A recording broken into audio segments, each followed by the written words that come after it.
Hello everyone, and welcome to the Becoming Human Again, Exploring Connections Between Nature and Post-Traumatic Stress for Veterans webinar. This webinar is part of our Return to Work, Stay at Work series, and we're glad to have you all here today. My name is Tanya Hyde, and I'll be managing the webinar today. I'm the project manager with the Canadian Institute for the Relief of Pain and Disability. This webinar is made possible through the support of the Community Grants Program through the BC government, as well as through donations and membership. And we'd also like to give a thank you to the Work Journal, a journal of prevention, assessment, and rehabilitation, for releasing the research article related to this presentation for open access for all to be able to view. So that's really great on their part. As I mentioned, I'm Tanya, and I'll be managing the technical aspects of this session today. Our moderator today is going to be Karen Jacobs, who's an editor for the Work Journal. And she's also going to be handling the Q&A session today. And our speaker is Dr. Stephanie Westlund. So I'm going to hand it over to Karen, our moderator, so she can tell you a little bit about the Work Journal and also introduce our speaker. Thank you, Tanya. And I want to thank the Canadian Institute for the Relief of Pain and Disability for having this webinar today. The Work Journal, published by iOS Press in the Netherlands, is thrilled to be collaborating with you. Work is entering into its 25th year, and we are delighted to have a 50th volume that is dedicated to soldier rehabilitation. This special volume, which has been ably and expertly guest edited by Rebecca Wolf, contains the article that we'll be discussing today, and I know that you will find it very informative and engaging. Work is indexed widely. We are endorsed by the International Ergonomic Association, and we are also a member benefit for many of the occupational therapy associations around the world. So, without further ado, I'd like to introduce our guest tonight. Stephanie is an independent researcher and author based in Calgary. She holds a doctorate in peace and conflict studies and was the 2012-2013 Global Citizen Research Fellow in the Consortium for Peace Studies at the University of Calgary. She has been conducting research with veterans since 2009 and continues to be inspired by their courage and personal resolve to move through pain towards recovery and their unrelenting desire to serve their communities. Her new book, titled Field Exercises: How Veterans Are Healing Themselves Through Farming and Outdoor Activity, is a must for all of us. Can we warmly welcome Stephanie? And Work is proud to make all of the articles in this special issue on soldier rehab open access. Welcome, Stephanie. Thanks so much, Karen. And as Karen mentioned, I've been asked to do this webinar based on my recently published paper. The one thing I've learned from Tanya, though, is that many of you who are attending this webinar today are actually working with populations beyond the military. And so part of my purpose will be to talk not only about my research with veterans, but also how that extends to any population. So just in terms of a quick overview of what we're going to be doing today, first I'll talk a little bit about what led me to do this research. And then I'll briefly overview a few of the key academic fields that support nature contact as healing. There's also a substantial amount of empirical research that is supporting nature-based healthcare approaches, and so we'll look at some examples of that. And I think it's really helpful also to look at what's happening in Europe, where there's a growing number of countries that are adding a nature component to their healthcare programs based on the research that that we'll look at. And then finally, I promise I'll get to my research with veterans and nature and recovery, and talk more specifically about what veterans are doing and discovering in terms of their own care. And it's really become my belief over the last 5 or 6 years that veterans are at the forefront of, I would say, a movement to bring nature-based healthcare to North America. And this is primarily because they've been experimenting with possibilities for personal healing and reintegrating into life beyond the military. And individually, they're discovering that nature contact is one of the things that's been very helpful for them. And now they're seeking also to bring that to, I would say, a wider sphere of healthcare and peer support for other veterans. And so we'll also look at some of the overlapping benefits of nature contact, and I've left about 10 to 15 minutes for your questions and concerns at the end. So one of the things I'm asked often is, how did you get interested in doing this research? And it started with my doctoral research in peace and conflict studies, where I was interviewing stress-injured veterans who were finding relief through their outdoor experiences. And one of the inspirations for this research was a film that I'd watched even years before before I started talking to veterans, and that's Shake Hands with the Devil, The Journey of Romeo Dallaire, which tells the story of Lieutenant General Dallaire's experience as the commander of the United Nations Assistance Mission for Rwanda. And in the film, he returns to Rwanda to commemorate the 10-year, for the 10-year commemoration of the genocide, and he's accompanied by his wife and a film crew.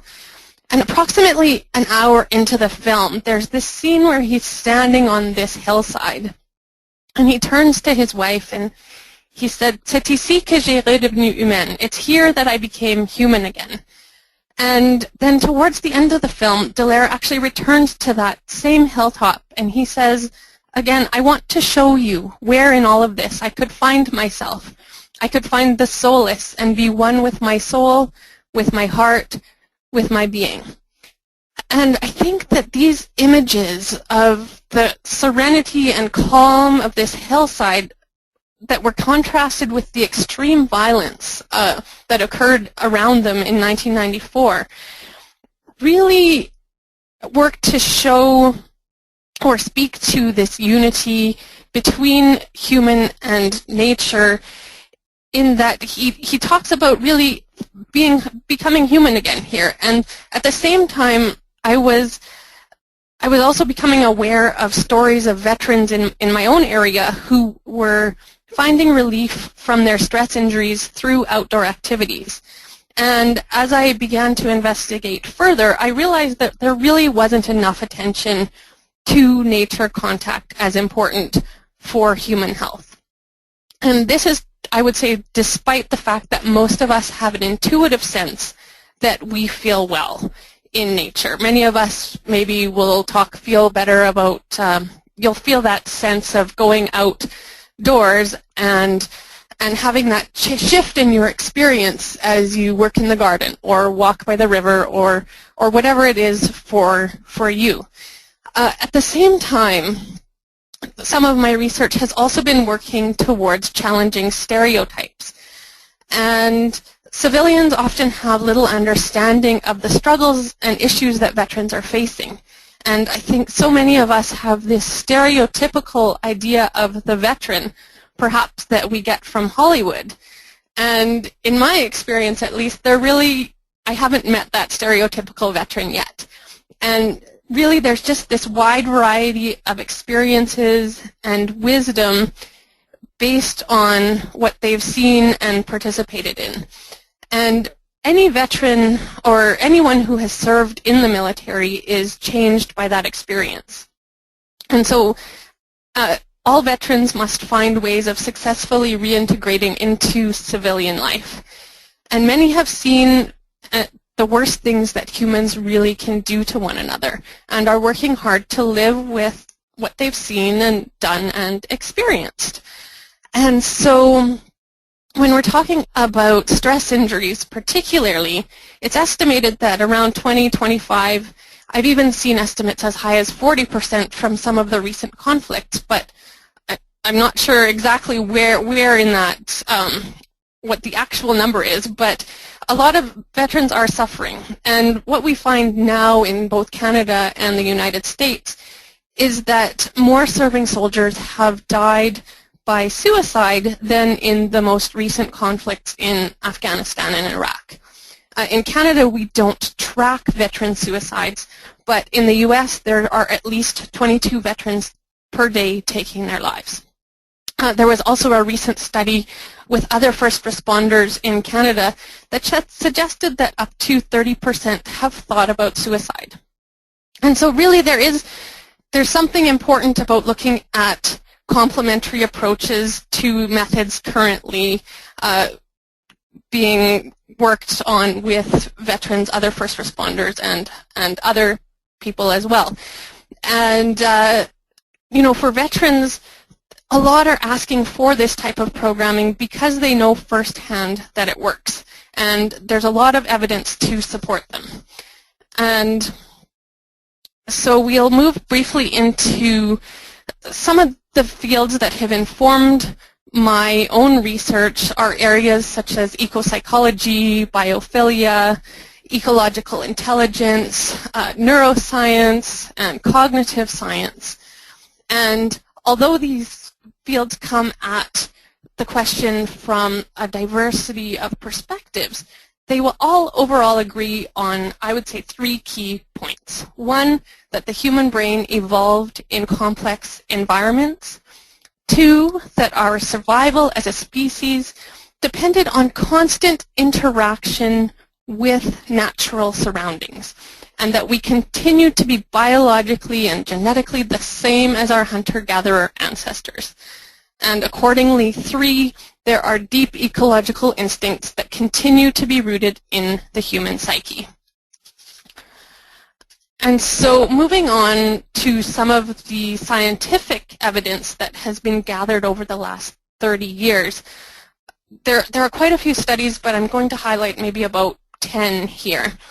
And there are always new ones coming out, so keep your eyes out. But in 1981, I think this was one of maybe the first studies in this area, was Moore found that prison inmates who had a view of farm fields were using prison health care services less often than those who looked onto an inner courtyard.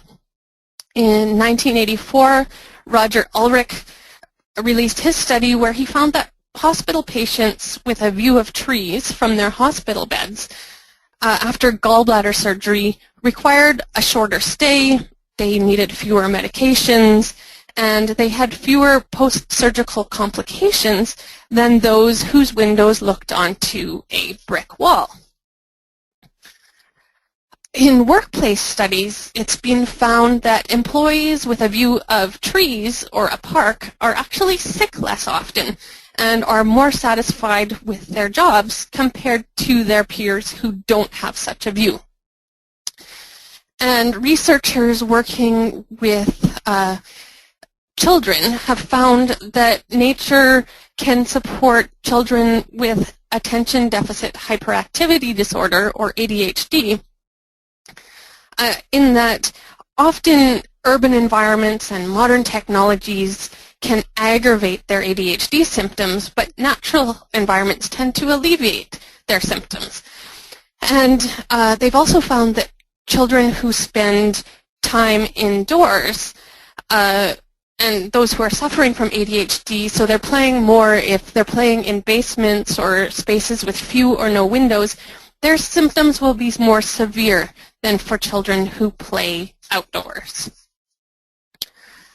There's been a really interesting study by Susan Rodiak with elderly nursing home residents where she found that those who spent time in garden settings had lower levels of anxiety and a more positive mood. And when she tested their stress hormone cortisol, it was found that they had levels 2.5 times lower than the participants who only spent time indoors. Terry Hartig's research team has also been looking at issues such as blood pressure and measuring what happens when participants walk, for example, in a nature reserve or a medium density housing development. And participants who walked in the nature reserve reported a decline in feelings of anger and aggression, and when they measured their blood pressure, they found a decrease in blood pressure.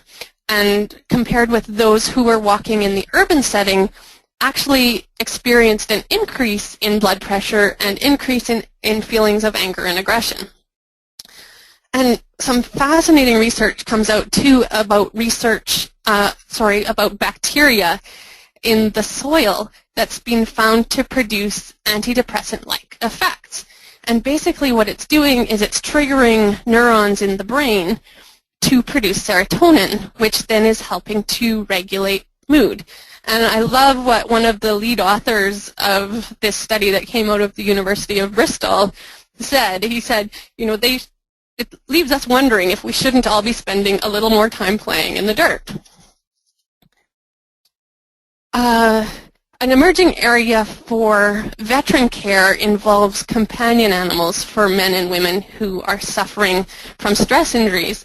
And so I think it's interesting to look at this study out of Norway, where researchers discovered that working with and caring for farm animals benefited participants through decreased levels of anxiety and decreased depression, while also helping them to increase feelings of self-esteem, self-worth, and self-confidence.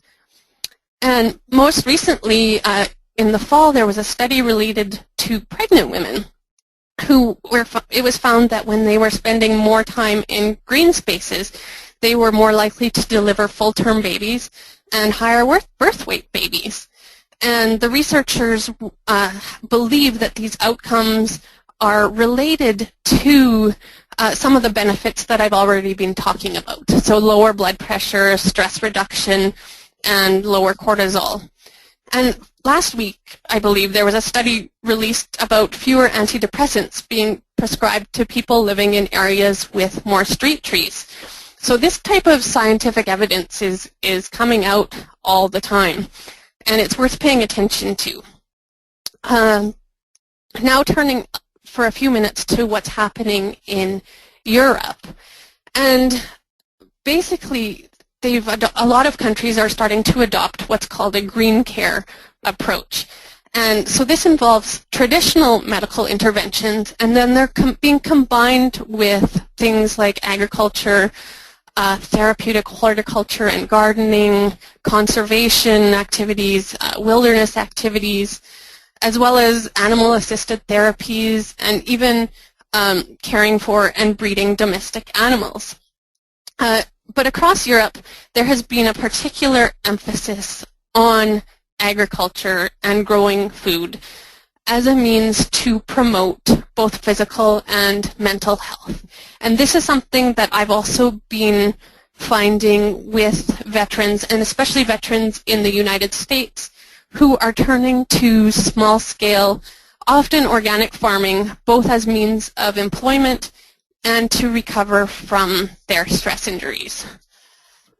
So a worthwhile example is the Netherlands, and they are considered a leader in green care because they have professionalized their green care program in that it's supported by the government. And so there are now more than 1,000 green care farms across the Netherlands being run by ordinary private small-scale farmers, and doctors or psychiatrists or other healthcare professionals can actually give a prescription to the patient to work on a care farm.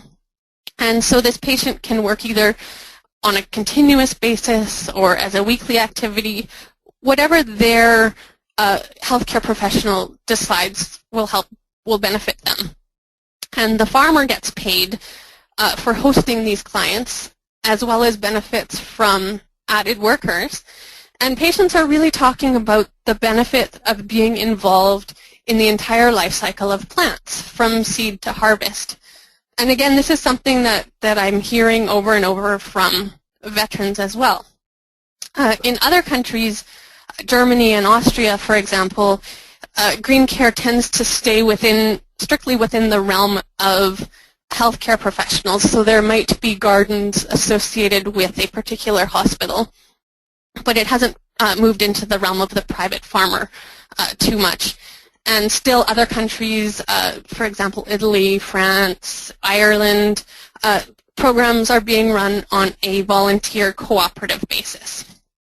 And so green care is happening at a smaller level in North America. I believe, as I've said before, that veterans are at the forefront of this. But there, a few years ago, the Vancouver City Police installed a rooftop garden for members of their force who want to garden and have some downtime during the day. So now turning specifically to my work with veterans, I think it's worth noting that veterans finding this type of benefit is actually not a new approach.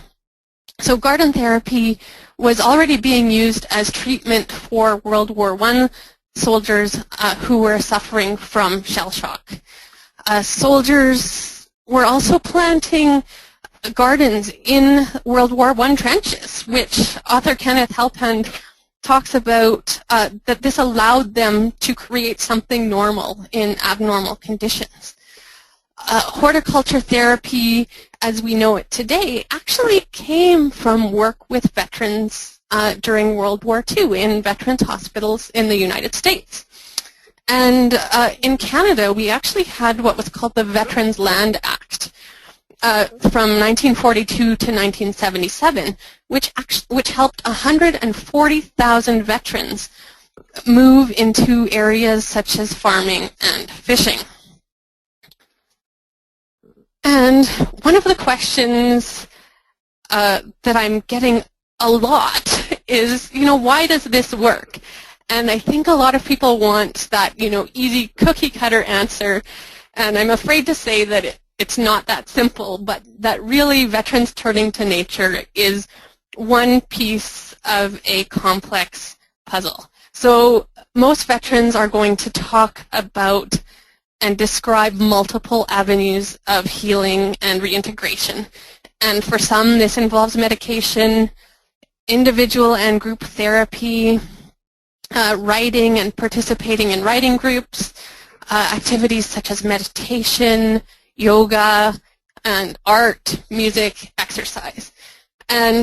But what is also happening is that there are thousands of voices throughout North America, and I would say beyond. I've received emails this week from someone in France and someone in Australia that are also talking about the benefits of connecting with nature, saying things like, I feel better when I'm farming and gardening, or when I'm canoeing or rafting or hiking, fishing, even hunting, and then also building relationships with other animals such as dogs and horses, bird watching, doing work in bird sanctuaries or other animal sanctuaries. And I often think about what Tim Norman, one of the vets I interviewed, said, was that there's something about the outdoors that's helped me move on from my service and look inside and to become, I wouldn't say whole again, but just not so military, if you will. And when looking specifically at the benefits that veterans are finding, it's helpful to look at some of the issues that they're dealing with in their personal lives. Things like difficulties finding work in the civilian sector. Many veterans will talk about feeling misunderstood by the society around them, feeling socially isolated, a loss of self-confidence and self-esteem, experiences of increased anxiety and hypervigilance, as well as increased anger and difficulties with anger management. And so what I find interesting when I look at a lot of the studies in green care, the main benefits that they are highlighting are actually addressing a lot of the problems that veterans are dealing with. So the main benefits are being found to be increased self-esteem and confidence, increased overall mood, decreased anxiety, and increased social connection and belonging. Veterans are also talking about nature contact as providing alternative experiences to those manifested during their stress reactions or with symptoms of their stress injuries. So many will describe an increased mindfulness and a feeling of being more fully present in the world. They'll talk about how nature is helping to put life and their experience into perspective, that nature in a sense serves as a reminder that the world is larger than his or her military experiences.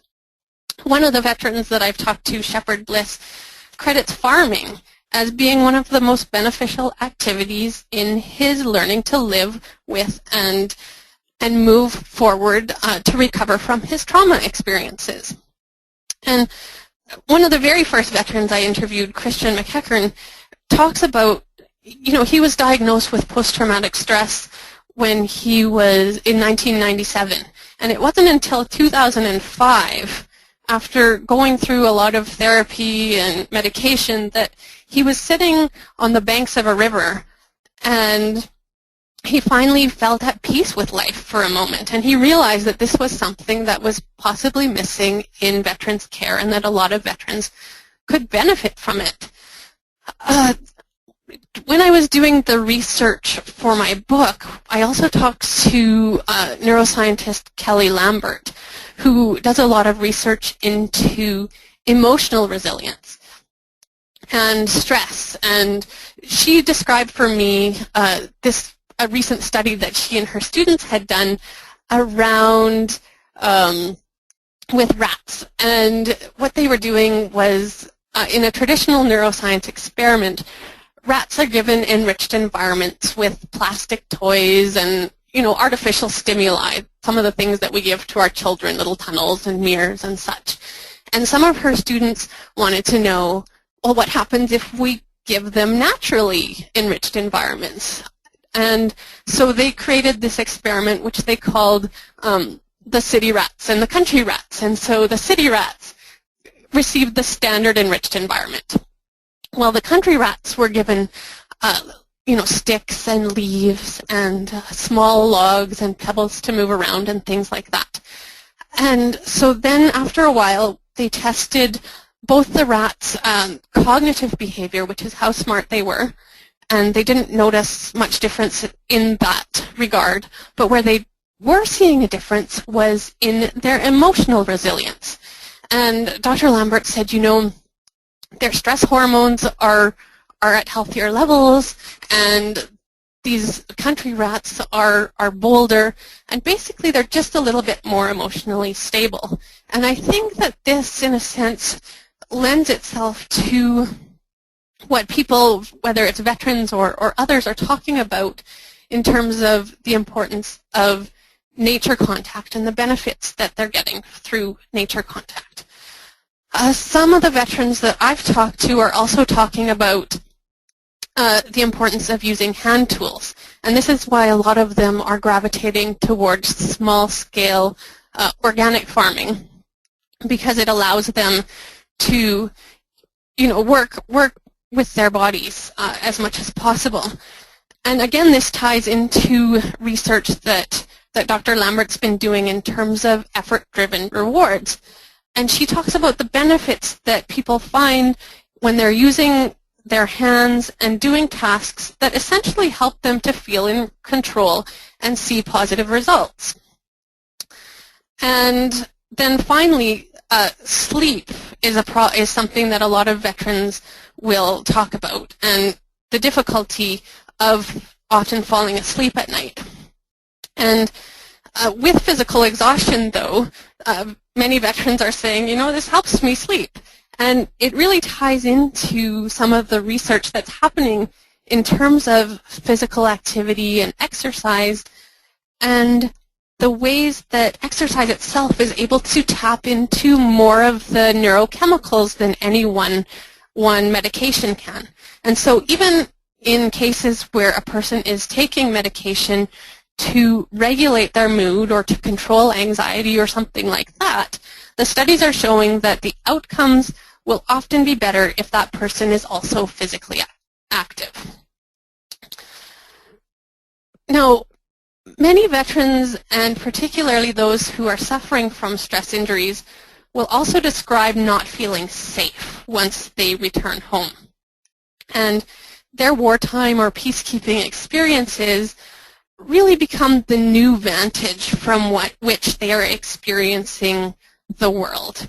And so many veterans will talk about feeling threatened by the people and situations they encounter in daily life at home. And in a lot of ways, this makes sense because there is so much surprise and unpredictability in a war zone. And the brain becomes wired to be constantly on alert and to be hypervigilant. And that keeps soldiers alive. So the brain is making associations with sounds and smells, among other things. But once they're home again and in a safe environment, how does one tell the brain that? And so, again, going back to my discussion with Dr. Lambert, she really believes that nature has a possibility to optimize the transition for the brain. And this has been, this is something that a lot of the soldiers talked about in terms of Tim Norman, for example, reflecting that in his experience, spending time in nature allowed veterans to create some safe space where they can talk about their experience together, whether they're talking about their wartime experiences or some of the stress injury reactions that they're having now that they're back at home. And Shepherd Bliss also shared that in terms of the benefits of farming, he believes that it's redirecting energy to the plants and animals. And their bodies are once again regaining a sense of security. And so from an eco-psychological point of view, when I talked to eco-psychologist and psychotherapist Andy Fisher, he said the body itself is able to recognize when it's in the presence of what it needs to feel safe and secure. And so he said one way that we pay attention to this is when we're hungry. So if I'm feeling hungry, then my body is implying that it needs food. And if I'm traumatized, then the body is going to be implying certain experiences that are going to restore a sense of security or of calm or peace or life. And so really, from what the work that I've been doing and interviewing veterans, it really suggests that when they're talking about this shift in experience that they have when they're working with soil and plants or just sitting by the river or canoeing, fishing, etc., that really their body itself is implying the experience it needs to carry life forward. And this, I think, fits really well with one of the veterans, Christian McEachran's question about why does counseling and group therapy have to be in an office all the time? Perhaps there are other environments where this can be offered. And then one of the really interesting things that I've been talking to veterans about lately is that actually some of their symptoms associated with their stress injury, especially in circumstances such as farming, can actually be turned into something positive. So, for example, for those suffering from hypervigilance, they're hyper-aware of everything that is going on around them. And so when they notice that something like a fence needs to be mended, they get to it right away. And really, there's a lot of soft skills that people develop in situations such as the military, such as decisiveness under stress, leadership, teamwork, that translate well into secondary careers in areas like farming. In terms of, I think that many veterans will talk about just that they're simply looking for ways to make sense of their lives and experiences after leaving the military. And most veterans will talk about how one of the reasons they went into service in the first place was their desire to serve their communities. And when they leave the military, this desire does not leave them. And yet, disconnection from others is a core experience associated with trauma. And so after leaving their communities, many veterans will describe feeling separate from the human communities that they're living in. And for many, they begin to talk about how activities in nature, and particularly, I think, farming and gardening, have enabled them to connect once again to life beyond the institution of the military. So as each veteran spends time in nature, she or he is talking about regained lost confidence, about developing a sense of purpose and meaning, and realizing that they still have a valuable role to play in their communities and in serving their communities. And the word meaningful actually came up a lot in my discussions with veterans over the last 5 years. And one of them said, you know, we're just looking for meaningful ways to serve. And particularly the act of growing food has been important for many because, you know, that act of bringing good food to feed someone else is perhaps one of the most powerful ways of serving somebody, because you're helping them to sustain their bodies. And at the same time, I think a lot of veterans are talking about the camaraderie and the social support that are coming out of their experiences in the outdoors. And particularly, it's creating spaces for them to share and relate to their experiences and provide peer support really for others who have been there, who know where they're coming from in ways that friends or family might not. And at the same time, sometimes relationships with other humans continue to be difficult for some. And at these times, then it's relationships with other beings, with animals and horses, that become especially important and give them purpose in their lives. So something that's really struck me over the course of my work has been that the stories I'm hearing are often of what might be described as lost humanity, as people are affected by experiences of violence and conflict. And so one of the things that's involved is essentially becoming human again, as I titled this paper, and recalling that sense of being human. And I was really struck when I watched the film War in the Mind by this young soldier, Wayne, who talked about how being a basic human conflicts with being a soldier sometimes. And because you know as a human being what you should be doing, but as a soldier it may be different. And so going back to that scene that I described at the beginning with Romeo Dallaire in that film Shake Hands with the Devil, where he talks about feeling human again on that hillside in Rwanda. And in my paper I also described this young man named Morris in a refugee camp in Ghana. And Morris was actually a child soldier from Liberia and Sierra Leone. And eventually he escaped that life because he realized that he was no longer feeling human.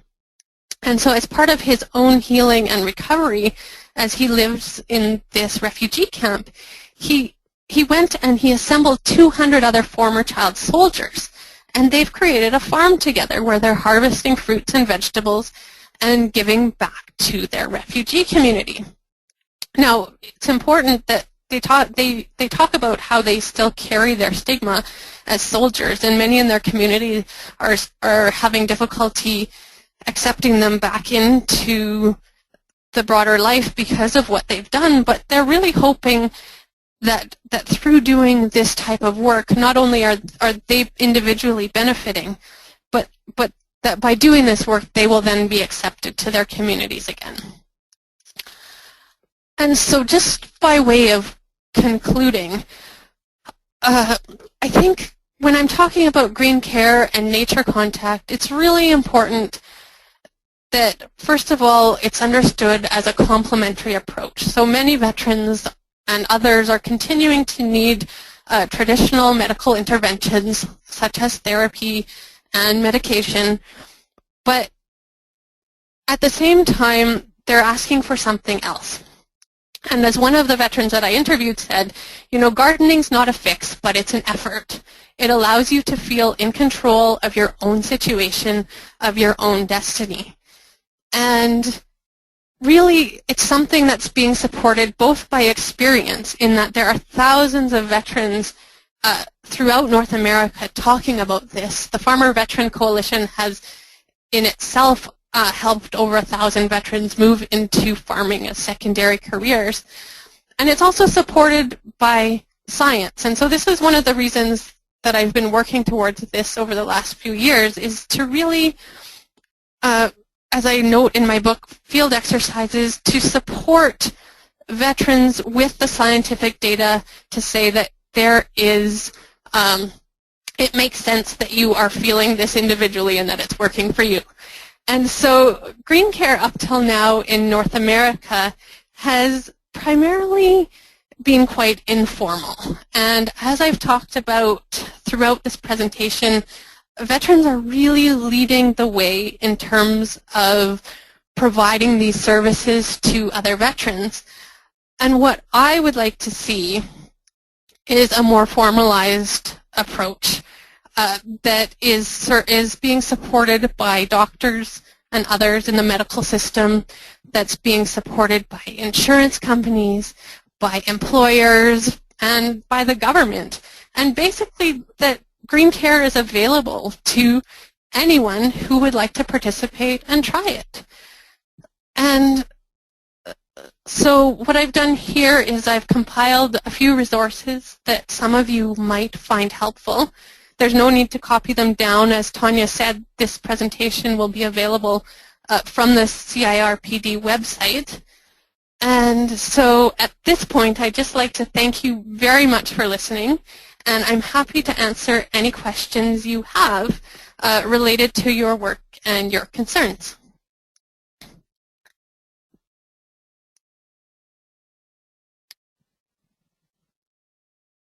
Oh. And I can't hear anything. I'm here. Karen, can you unmute yourself for the question session?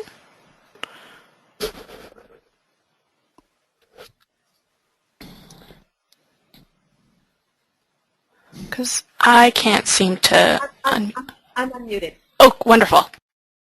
Stephanie, thank you for this inspirational presentation. As you know, and perhaps obviously the audience doesn't know, I'm an occupational therapist. So what you were saying about meaning and working with one's hands and advocacy and almost a pay it forward in some ways with the veterans helping other veterans had so much meaning for me, and I'm sure it did for other people. So what I'd like to suggest is for people to please post their questions. We have one right now that says, are the veterans paid to work on the farm or just work as volunteers? And that was from Suzanne.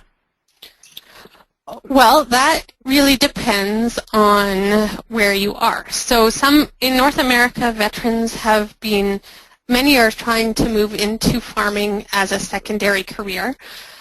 For example, there's Chris Brown. He's one of the veterans that I profile in my book. He started an organization called Growing Veterans, and so they're based in Washington State. And so they are earning a living from their farming activities. But for other veterans, some of them are on permanent disability, and really they just need something to do. And so sometimes they're just able to volunteer on a local farm or something. But I think that the general idea is that many are finding benefit from these types of activities as a secondary career. Fabulous. We've got a few more questions here, and let me see if I can read them to you.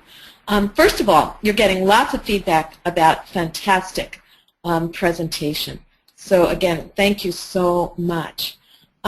Assuming that one would want to start small, where do you suggest just starting? You know, you challenged us, and this is me adding to that question, you challenged us to get a formalized green care in place by contacting doctors, by advocating legislatively to our government and others. But how do we start small? Well, I think it might be helpful to give you an example from, and I'm going to go back to Chris Brown, who I just talked about as the director of Growing Veterans. And so when Chris got back from Afghanistan and Iraq, he did 3 tours, and he was really struggling to fit into life at home. And finally, his counselor suggested, "Hey, why don't you try growing something?" And so what he decided was he put this small 1 foot by 2 foot garden box on his apartment balcony. And that, you know, he planted 4 plants in there, including mint. And if anyone who's listening has ever planted mint, you probably know what happened to Chris's other plants, whereas the mint basically took over his garden box. But what he found through that experience and over the summer as he and his wife were drinking mint tea every day was that it was giving him somewhere to focus his thoughts and energies. And so then the next year when he was able, they moved into a house and they put up this, he grew a small raised garden bed, and now he's the director of Growing Veterans. And so I think it can really be anything from starting with that small garden box or a little herb box or something to, as you were saying, Karen, really advocating to healthcare professionals and the government and saying, you know, there is a huge body of research that is supporting these types of activities, and we would like to make it available for a broader population to access. Thank you so much. I want to read another comment. This one was, again, fantastic presentation. This mirrors my experience as a veteran with 3 years in Iraq. My healing program is the same. So what you've presented really is resonating with people who have been listening today. Couple of other things. We have Audrey, who said, "I'm a landscape architect specializing in evidence-based design. I'm wondering whether you're aware of any partnerships between veteran groups and hospitals in response to meeting the need and associated costs of ongoing maintenance of therapeutic and restorative gardens." I'm not aware offhand. I do know that there are some local like veterans hospitals that are working towards having gardens and such associated with their facilities. But some veterans have talked to me about saying, you know, wouldn't it be nice if every VA across the country had a farm somehow attached to it? So unfortunately, I don't have the answer to your question. But it was a good question. But it's a great question. It's a great question. And maybe someone who is on the webinar might have an answer, and you can post that as well. I just want to share just a little story with myself as an occupational therapist. One of my colleagues, Eric Johnson, was stationed in Afghanistan. And one of the things that he brought to wounded soldiers who were still in the theater was a garden. And he actually ordered, I think, some soil from Amazon, which got shipped there. And he planted a garden, which was so therapeutic for the soldiers there in recovery. So we've got all these wonderful case examples that reinforce what you shared today. Now, we've got another person who wrote, you didn't mention my best therapy, which was swimming. And this is Suzanne again. Being in the water is safe, it's quiet, requires breathing, and stimulates all the senses. Have you found research on water and swimming as therapy for post-traumatic stress syndrome? I know that sounds like, Stephanie, that's really beyond the scope of your work, but maybe that has come up in some of your review of the literature. And Suzanne said she'd be happy to discuss her experience with you. Right. My contact information is on the main slide there, so by all means, Suzanne, feel free to contact me. There has been, I haven't found specifically research related to swimming for veterans, but there is one program that's doing scuba diving for veterans, and there was actually an Israeli study recently published about doing sailing with veterans, and they were finding that over a 12-month period of doing these 3-hour sailing trips every week, that veterans were really benefiting from being out at sea, and they talked about how the sea itself had a calming effect and it became a safe place for them. So I can appreciate that swimming also would be important for some people. Yeah, thank you. Yes, I can see that too.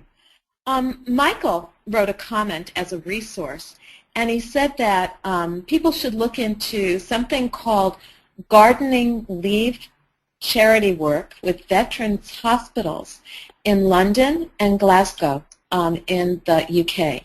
So that sounds like another resource that people might want to do a Google search to find out more information, and he's called it Gardening Leave.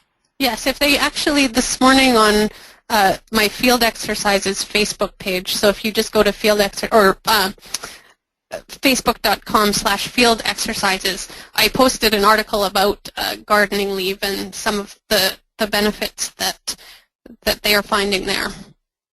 And so that's helpful too. Thank you, Michael. Oh, great. Thank you so much. You know, we're coming pretty close to the end of our time. And Stephanie, I wanted to give you just some more time to make any additional comments that perhaps you weren't able to include in your formal presentation. We have quite a few people on today, and I'd love to have you challenge us to do something. And it looks like we do have one more question, but challenge us. What could all of us do who are on today's webinar? Oh boy, Karen. I think it's basically becoming advocates for your own health and for the health of others. And so if you yourself notice and have this intuitive sense that this is working, to know that there is a lot of science that's backing you up, and go ahead and, if for those who are veterans who are listening, if you need help with this, contact me, but we can really take this to funding powers and to the government and others, saying this really is working for a lot of people and a lot of people are finding benefit from it. Did you want to ask that other question, Karen? Actually, it was just a comment by Aaron, who again said, great presentation. and that she currently works with youth with post-traumatic stress syndrome and finds many similarities in the benefit of gardening. Yeah, and I don't know if there's anyone listening from, insurers or employers here, but it might be beneficial to do something like creating a community garden or something where I would love to see, gardens for bereavement, where if someone in your family has died. We had something happen a few years ago in my own family that was quite traumatic, and it would have been really nice to have somewhere where we could have gone to work together in a garden. We didn't necessarily have to talk to one another, but really benefit from those types of activities. I can speak from personal experience myself. My mom has dementia, and her whole life gardening has been one of the most meaningful occupations for her. And my sister and I have included her in doing as much gardening as possible, which might be just deadheading, a plant in the house. And that has really brought meaning to her and engaged her, even with, severe cognitive challenges now. Well, there's some wonderful research, too, related to Alzheimer's disease in particular, where patients who had access to a garden, they actually essentially they stayed the same. Their levels of, for example, how levels of violence and those kind of things often increase as patients deteriorate over time. But for those who were able to access gardens and nature settings, specifically in care facilities, that their levels stayed the same or even decreased slightly over time when they were being given regular access to gardens. So I think that's something really important that you're doing for your mom.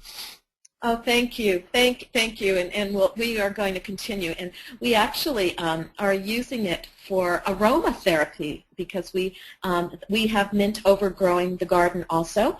But it's been really helpful. Let me see. I think we can get in maybe one or two more comments. Amy wrote that she wrote a proposal to the VA about starting a horticultural therapy program for vets in Vancouver.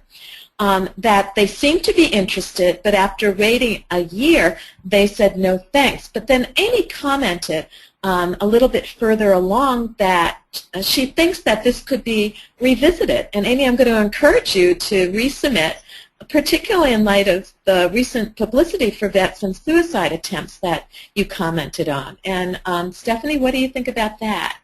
I think absolutely. I received an email not too long ago from someone at a VA facility who is starting to look into these types of programs. Unfortunately, not the one in Vancouver, but I say go for it, Amy. And if you need some help, contact me, and I'll see what I can do, or certainly forward you some resources that could back up your study and what you're proposing. So, we're at our hour, and I just want to mention that I think, from my experience as being an editor of the Work Journal, I'm very proud to publish your article and make all the articles open access in our Soldier Rehabilitation Special Issue. I want to encourage people to conduct research and to publish their research, because that is going to help with making change. If we can show evidence, we, of course, want to use commentaries and case studies, but putting together research projects and coming up with published articles that support this, I think, is going to speak profoundly to its benefit. All right. Thank you very much, both Karen and Stephanie. You guys did a wonderful job together. As well, Stephanie, your presentation was wonderful. I just have a few closing points before we say goodbye to everyone. Let's see, just so you all know, there was just a quick question about the journal you mentioned. The journal that this article is published in is called Work, a Journal for Prevention, Assessment, and Rehabilitation. You can see it there on the title slide that's still displayed. I want to thank everyone who was able to join us today.